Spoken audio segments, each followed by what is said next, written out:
सो hey guys, जैसा कि हम इसके पहले वाले वीडियो में अपवर्तनांक तथा प्रकाश की चाल में संबंध को पढ़ चुके थे। आज का जो हमारा टॉपिक है वो है कांच के गुटके के द्वारा प्रकाश का अपवर्तन तथा पार्श्विक विस्थापन। यानी कि आज हम इस वीडियो में पार्श्विक विस्थापन के बारे में अच्छे से पढ़ने वाले हैं। इस चीज को समझने के लिए सबसे पहले हम इसकी परिभाषा को समझेंगे, उसके बाद में इसके चित्र के माध्यम से इस चीज को समझेंगे और साथ में पार्श्विक विस्थापन का जो सूत्र होगा उसको कैसे प्रूव्ड किया जाएगा इसके बारे में भी यहाँ पर हम बात करेंगे। तो सबसे पहली बात तो यहाँ पर आप जान लीजिए कि अगर आपको इस पार्श्विक विस्थापन को समझना है तो सबसे पहले आपको इस चित्र को समझना होगा। तो यहाँ पर हम इस चित्र को समझते हैं। यहाँ पर क्या है, ये ऊपर जो है ये हमारा है एक वायु, यानी कि ये हमारा एक विरल माध्यम है। उसके बाद में नीचे ये हमारा क्या है, कांच है। जैसा कि यहाँ पर आपने देख लिया, कांच के गुटके के द्वारा प्रकाश का अपवर्तन, अर्थात यहाँ पर नीचे की ओर क्या हमारा है, ये कांच का गुटका है। अब ये जो कांच का गुटका है, इस कांच के गुटके की जो ये चौड़ाई है, यहाँ पर आप देख सकते हैं, इसको लंबाई बोलेंगे। ये लंबाई जो है वो टी है, मान लेते हैं। इतनी बात हो गई। उसके बाद में अब हमने क्या किया कि हमने एक प्रकाश की किरण P से लेकर गए, ये हमारी आपतित हुई विरल माध्यम से, और यहाँ पर जैसे ही ये कांच पर टकराई तो चूंकि हमने आपको बता रखा है कि जब भी कोई प्रकाश की किरण विरल माध्यम से सघन माध्यम में प्रवेश करती है तो वो अभिलंब की ओर झुक जाती है। तो ये बीच वाला लाइन जो है ये अभिलंब है आपका। अब इस प्रकाश की किरण को जाना किस तरफ से था, इस किरण को Q से होते हुए, S से होते हुए F की ओर जाना चाहिए था, यानी कि इसको इस प्रकार से जाना चाहिए था। लेकिन हुआ क्या कि ये एक सघन माध्यम है, तो जैसे ये सघन माध्यम में आती है तो इस अभिलंब की ओर झुक जाते हैं, यानी कि ये प्रकाश की किरण कुछ इस तरफ से जाएगी, ये Q से लेकर R की ओर जाएगी। फिर यहाँ पर वायु है तो ये फिर अभिलंब से दूर हट जाएगी। तो ये इतनी बात हो गई। उसके बाद में हमने आपको बता रखा है कि ये जो हमारी आपतित किरण है और ये जो अभिलंब है, इसके बीच हमारा ये आपतन कोण है, जिसको हमने I से लिख दिया। उसके बाद में ये हमारा अपवर्तन कोण है, जो कि अपवर्तित किरण और अभिलंब के बीच में बनी हुई, ये हमारी R हो गई।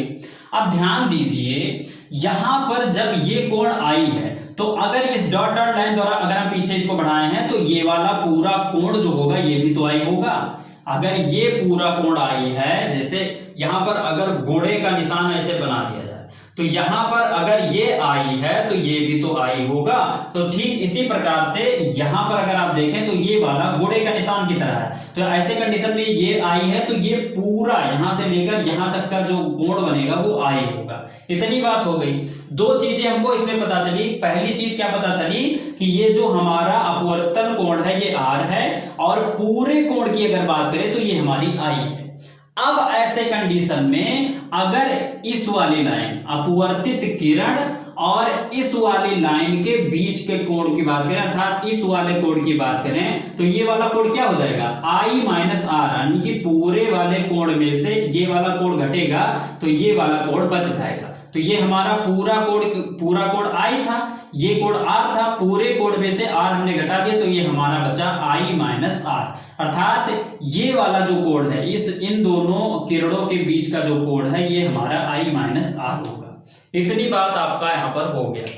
अब यहाँ पर जो पार्श्विक विस्थापन होता है उसको, ये जो R से लेकर S तक की दूरी है यही आपकी पार्श्विक विस्थापन है।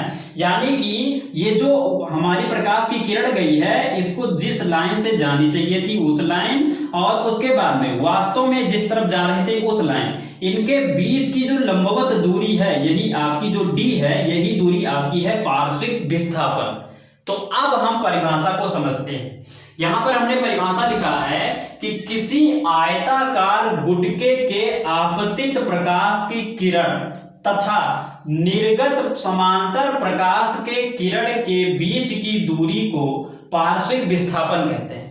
यानी कि ये जो आपतित प्रकाश की किरण है इसको जानी चाहिए थी एकदम सीध में, यानी कि ये जो हमारी प्रकाश की किरण गई है इसको यहां तक जानी चाहिए थी, P से लेकर F तक, और गई ये कहां तक, R तक। तो इसके बीच की ये वाली जो दूरी R से लेकर S तक की दूरी, यही जो D दूरी है यही आपकी है पार्श्विक विस्थापन। तो पार्श्विक विस्थापन की आपने परिभाषा को समझ लिया।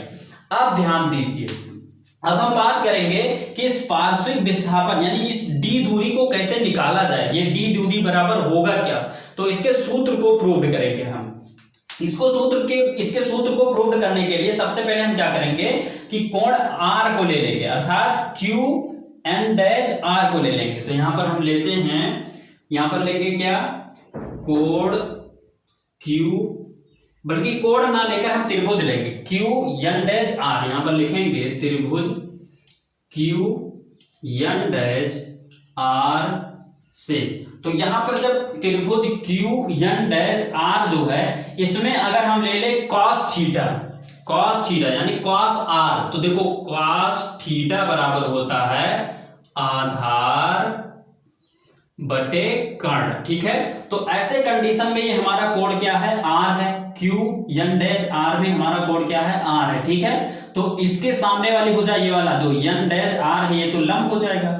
हमारा काम किससे है, आधार और कर्ण से। तो इस वाली लाइन से हमें मतलब नहीं है। अब आधार कौन सा होगा, इस कोण के साइड से आने वाली, अर्थात ये क्यू और एन डैश जो है ये हमारा क्या है, आधार है। तो यहां पर हमारा क्या हो जाएगा, यहां पर हमारा हो जाएगा cos r बराबर, यहां पर जो हमारा आधार है वो क्या है, क्यू एन डैश। तो यहां पर हमारा हो जाएगा क्यू एन डैश। ये पहली बात हो गई, यानी कि आधार हो गया। उसके बाद में कर्ण, तो कर्ण हमारा ये वाला लाइन हो जाएगा, अर्थात क्यू से लेकर r तक की दूरी। तो यहां पर क्या हो जाएगा, क्यू आर। तो यहां पर ये हमारा हो गया क्यू आर। इतनी बात हो गई। अब एक चीज ध्यान दीजिए, ये जो Q से लेकर n डैश तक की दूरी है, ये किसके बराबर है, T के, क्योंकि इसकी जो लंबाई है वो कितनी है, T है ना। तो ये हमारा अभिलंब सीधी रेखा में है, अर्थात Q से n डैश तक की जो दूरी है वो T के बराबर है, अर्थात Q n डैश के स्थान पर क्या लिख सकते हैं, T। तो ये हमारा हो गया T अपान क्यू आर। इसको इक्वेशन नंबर फर्स्ट बना लिया।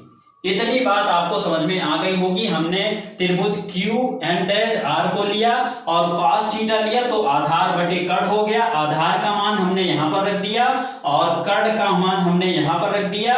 चूंकि ये जो हमारा आधार था इसका मान t आ रहा था, तो हमने इसके स्थान पर t रख दिया। इक्वेशन नंबर फर्स्ट तैयार हो गया। इतनी बात हो गई। अब दूसरा त्रिभुज हम लेंगे। दूसरा त्रिभुज कौन सा लेंगे, अब हम लेंगे क्यू आर यस, त्रिभुज क्यू आर यस को लेंगे। तो यहां पर हम लिखेंगे पुनः क्या लेंगे, त्रिभुज क्यू आर यस, त्रिभुज क्यू आर यस। अब त्रिभुज क्यू आर यस से हम क्या करेंगे, यहां पर हम ले लेंगे साइन थीटा। क्या ले लेंगे, साइन थीटा। तो साइन थीटा बराबर क्या होता है, साइन थीटा बराबर होता है लंब बटे कर्ण, यही तो होता है। तो ध्यान दीजिए, ये जो हमारा क्यू आर यस में जो कोण होगा वो हमारा आई माइनस आर होगा। तो थीटा के स्थान पर हमारा आई माइनस आर हो जाएगा, पहली बात। दूसरी बात, इस कोण के सामने वाला भुजा डी जो है, ये वाला आर यस जो भुजा है, ये हमारा लंब होगा। तो लंब का मान हमारा क्या हो जाएगा, यहां पर सबसे पहले यहां पर लिख देते हैं साइन और थीटा का मान हमारा क्या है, आई माइनस आर। तो यहां पर लिखेंगे आई माइनस आर, ठीक, बराबर लंब का मान हमारा क्या होगा, इस कोण के सामने वाला भुजा क्या है, आर यस। तो यहां पर हम लिखेंगे आर यस, ठीक, बटे में। अब लंब बटे कर्ण होता है, तो कर्ण का मान हमारा क्या हो जाएगा, देखो चूंकि ये वाला जो लाइन है ये एकदम सीध में गया है, तो ये वाला लाइन हो जाएगा इसका आधार, ठीक है। और हमें लेना है कर्ण, सबसे लंबी लाइन यही होगी, ठीक है, यानी कि Q से लेकर R तक की जो दूरी होगी। तो कर्ण का मान QR हो गया, तो यहां पर हम लिख देंगे QR। इतनी बात हो गई। अब बराबर ध्यान दीजिए, ये जो R यस का मान है, R से लेकर यस का मान जो है ये क्या है, D है, और यही हमारी क्या है, पार्श्विक विस्थापन। अर्थात यहां पर हम लिख सकते हैं R यस के स्थान पर D, तो R यस के स्थान पर हम लिख दिए D अपान QR। इतनी बात हो गई और इसको इक्वेशन नंबर सेकंड बना लिया। ये इतनी बात हो गई, हमने त्रिभुज क्यू आर यस को लिया और साइन थीटा लिया, तो साइन थीटा के स्थान पर आई माइनस आर हो गया, लंब हमारा डी हो गया और आधार क्यू आर हो गया, तो यहां पर क्यू आर हो गया। इतनी बात हो गई। अब हम क्या करेंगे कि समीकरण फर्स्ट से समीकरण सेकंड में भाग दे देंगे। यहां पर हम लिखेंगे समीकरण फर्स्ट से समीकरण सेकंड में भाग, तो समीकरण फर्स्ट से समीकरण सेकंड में भाग देंगे तो ये वाला ऊपर हो जाएगा, अर्थात यहां पर हो जाएगा साइन आई माइनस आर अपान, ये अब हमारा हो जाएगा तो कॉस क्या है हमारा, कॉस आर है, बराबर हो जाएगा। अब ये वाला सबसे पहले लिखा जाएगा, तो यहां पर देखो, यहां पर लिखा हुआ है d अपान क्यू आर, और बटे में क्या हो जाएगा ये वाला, तो यहां पर हो जाएगा t अपान क्यू आर। इतनी बात हो गई।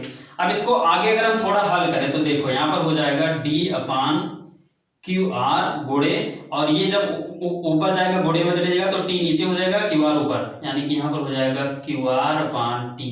तो अब ऐसे कंडीशन में होगा क्या, इस क्यू आर से क्यू आर कट जाएगा और हमें क्या मिला, हमें मिला sine I minus R upon cos R is equal to, यहां पर मिला d अपान टी। ठीक है, अब ऐसे कंडीशन में हमें मान किसका निकालना है, d का, यानी कि इस पार्श्विक विस्थापन का।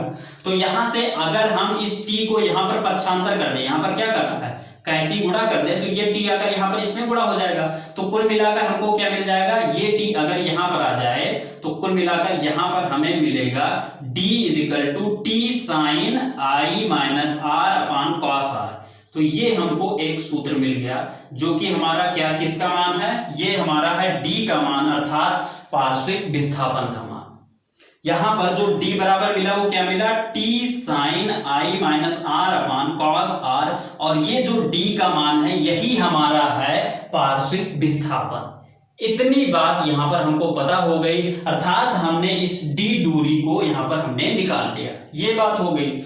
अब एक कंडीशन पर हम बात करेंगे। कंडीशन हमारा क्या है, कंडीशन ये है कि अगर यहां पर ये जो i है, i अगर जीरो की ओर जाए, जीरो की ओर का मतलब समझिए कि i का मान अगर कम हो जाए और साथ में इस r का भी मान कम हो जाए, अर्थात यहां पर हम लिखेंगे यदि i टेंड्स टू जीरो तथा r टेंड्स टू जीरो, मतलब क्या है कि ये जो i का मान है ये लगभग जीरो के बराबर हो जाए, यानी बहुत कम छोटा दूरी हो जाए, और r का मान भी बहुत छोटा यानी जीरो की ओर चला जाए, एकदम से जीरो हो जाए, तो ऐसे कंडीशन में साइन थीटा का जो मान होगा वो थीटा के बराबर होगा, और कॉस थीटा के स्थान पर देख लेंगे, देखो यहाँ पर हमारा हो जाएगा, यहां पर हमारा क्या है, sine I minus R, sine I minus R, तो साइन थीटा बराबर क्या हो जाएगा, थीटा, क्यों, क्योंकि यहां पर आई किस तरफ जा रहा है, जीरो की ओर, और आर भी जीरो की ओर जा रहा है। तो ऐसे कंडीशन में जब थीटा जीरो की ओर जा रही होगी तो साइन थीटा बराबर थीटा हो जाएगा, अर्थात यहां पर क्या हो जाएगा, आई माइनस आर, ये बात हो गई। उसके बाद में अगर हम यहां पर कॉस आर को ले लें, क्या ले लें, कॉस आर, तो कॉस आर के स्थान पर, आर क्या कहां पर जा रहा है, जीरो की ओर, यानी कि आर का जो मान है वो लगभग जीरो हो जा रहा है, तो कॉस आर के स्थान पर जब जीरो रखा जाएगा तो कॉस जीरो अंश का मान कितना हो जाएगा, एक, यानी कि इसका मान हो जाएगा एक। ये इतनी बात हो गई। अब यहां पर दोनों मानों को उठाकर अगर हम इसको समीकरण नंबर थर्ड बना ले, समीकरण थर्ड में रख दे, तो हमें क्या मिलेगा, हमें यहां पर मिलेगा d इज इक्वल टू, यहां पर क्या है t, अब देखो साइन आई माइनस आर, तो यहां पर साइन आई माइनस आर के स्थान पर क्या रखना है, आई माइनस आर, अर्थात इस पूरे के स्थान पर आई माइनस आर हो जाएगा, तो यहां पर हो जाएगा आई माइनस आर, ठीक है, बटे में देखो कॉस आर है, तो कॉस आर का मान एक हो जाएगा, तो यहां पर हो जाएगा एक। अब एक से भाग देंगे तो आपका यही मिल जाएगा, अर्थात हमें d बराबर क्या मिला, d बराबर मिला t into I minus R, ये हमको मिल गया। इसको इक्वेशन नंबर 4 बना लेते हैं, इसको इक्वेशन नंबर 4 बना लेते हैं। इतनी बात आपको यहां पर पता चल गई। अब एक चीज ध्यान दीजिए, आपको हमने स्नेल का नियम पढ़ा रखा था, ठीक, अगर स्नेल का नियम नहीं याद आ रहा है तो आपको हमने बताया था कि ये जो आपतन कोण होता है, आपतन कोण की ज्या बटे अपवर्तन कोण की ज्या बराबर नियतांक होता है, अर्थात हमने बताया था कि n इज इक्वल टू, यहां पर हम लिखेंगे स्नेल के नियम से हमने क्या बताया था, n is equal to sine I upon sine R. यही तो बताया था हमने बताया था कि आपतन कोण की ज्या बटे अपवर्तन कोण की ज्या बराबर यन होता है, यानी नियतांक होता है। तो यन बराबर sine I upon sine R हो गया। इतनी बात हो गई। अब एक चीज ध्यान दीजिए, चूंकि यहां पर जो आई है वो 0 की ओर जा रहा है, आर जो है वो 0 की ओर जा रहा है, तो हमने बताया कि साइन थीटा बराबर हो जाएगा थीटा।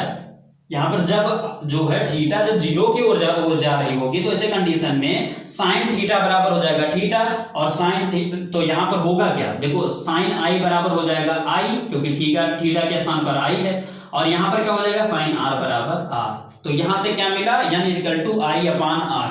अब यहां से अगर हम r की वैल्यू निकालें तो यहां पर हमको क्या मिल जाएगा, r इक्वल टू हो जाएगा, r का मैं जब मान निकालूंगा तो r यहां पर आएगा, n यहां पर जाएगा, अर्थात i अपान n हो जाएगा। इतनी बात हो गई। अब इस मान को उठाकर समीकरण फर्स्ट में रख देंगे, अर्थात यहां पर लिखेंगे r का मान समीकरण फोर्थ में। ठीक, अब समीकरण फोर्थ में अगर हम r के स्थान पर i अपान n रख दे तो हमें क्या मिलेगा, यहां पर देखो, यहां पर मिलेगा d इजिकल टू t, यहां पर है i माइनस r के स्थान पर क्या रखना है हमें, i अपान n, r के स्थान पर i अपान n रखना, तो i अपान n हो गया। इतनी बात हो गई। अब यहां से i दोनों पद में है तो कॉमन ले लेंगे, अर्थात d इजिकल टू हो जाएगा ti, और यहां पर हो जाएगा 1 माइनस 1 अपान n। क्यों, क्योंकि यहां पर i दोनों पद से कॉमन हो गई। इतनी बात हो गई। अब यहां पर हम क्या करेंगे कि अगर हम n से एलसीएम ले लेंगे तो हमको मिल जाएगा यहां पर d इजिकल टू ti, और यहां पर n एलसीएम हो जाएगा तो पूरे पद में n हो जाएगा, ठीक है, और यहां पर हो जाएगा n माइनस 1। तो यहां पर जो हमको सूत्र मिला वो क्या मिला, वो हमको यहां पर d is equal to ti into n minus 1 upon n मिला। तो ये जो कंडीशन है ये कब है, जब i जो है वो 0 की ओर जा रही हो और r जो है वो भी 0 की ओर जा रही हो, अर्थात ये जो आपतन कोण है वो भी 0 की ओर जा रही हो और ये जो अपवर्तन कोण है ये भी 0 की ओर जा रही हो। तो ऐसे कंडीशन में पार्श्विक विस्थापन d का मान जो होगा वो होगा ti into n minus 1 upon n। ये हमारा हो गया पार्श्विक विस्थापन। आई होप कि ये वीडियो आप सभी को अच्छी लगी होगी। वीडियो अच्छी लगी तो वीडियो को लाइक कीजिए, और दोस्तों यदि आप नए हैं हमारे चैनल पर तो चैनल को सब्सक्राइब कर प्रेस कर लीजिए बेल आइकन को, जिससे कि आपको नए वीडियो का अपडेट मिलता रहे। तो दोस्तों बस यहीं पर दीजिए इजाजत। जय हिंद, वंदे मातरम।